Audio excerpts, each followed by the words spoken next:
देखिए, कल मुख्यमंत्री जी ने जो कोर्ट में कहा, उसमें उन्होंने कहा कि ये पूरी की पूरी जांच जब से शुरू हुई तब से असली शराब घोटाला शुरू हुआ और दो कारण हैं कि ये जांच चलाई जा रही है। पहला कि इस जांच के नाम पे ईडी जो है वो आम आदमी पार्टी के ऊपर भ्रष्टाचार की बदनामी चिपका सके, एक स्मोक स्क्रीन बनाई जा सके और उस स्मोक स्क्रीन के पीछे ईडी एक एक्सटॉर्शन रैकेट चलाए, पैसे की वसूली का धंधा चलाए।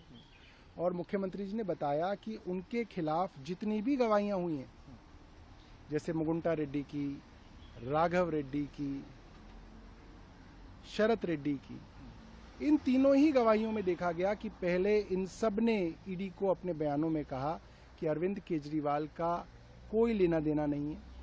उन्होंने अरविंद जी के विषय में कोई गलत बात नहीं कही। बार बार उनके बयान लिए गए, मगर जब ऐसे करोड़पति उद्योगपतियों के बेटों को जेल में डाला गया और 6-6 महीने तक जेल में रखा गया तो बाप टूट गए।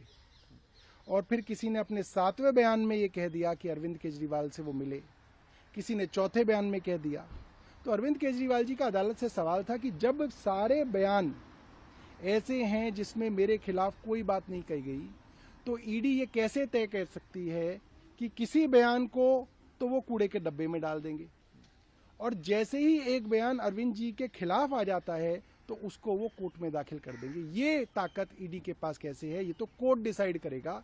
सारे के सारे बयान जो हैं कोर्ट के सामने रखे जाने चाहिए। सर, एलजी साहब कह चुके हैं कि भाई सीएम जो है वो जेल में है और जेल से आदेश जारी कर रहे हैं और हम जेल से सरकार नहीं चलने देंगे। सर, इसके बारे में आप क्या कहेंगे? देखिए, एलजी साहब तो जब सीएम जेल में नहीं थे तब भी नहीं चाहते थे कि सरकार चले। तब भी उनके इशारे पे अफसर जो है जगह जगह, चाहे वो स्वास्थ्य के काम हो, दवाइयों के काम हो, टेस्ट के काम हो, जल बोर्ड में पानी सीवर के काम हो, सबको रोका जा रहा था।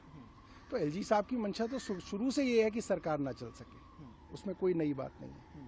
तो सर, क्या आने वाले टाइम में आप इस पर कुछ राजनीतिक तौर पर कुछ कल उच्च न्यायालय के अंदर एक पीआईएल दाखिल हुई जिसमें कहा गया कि सीएम को इस्तीफा देना चाहिए और सीएम को हटाया जाना चाहिए। उच्च न्यायालय ने साफ कर दिया कि ऐसा कोई कानूनी प्रावधान नहीं है कि मुख्यमंत्री को हिरासत में उनके पद से हटाया जा सके, लिहाजा मुख्यमंत्री अपने पद पे बने रहेंगे। ये बात अब हाईकोर्ट ने स्पष्ट कर दी।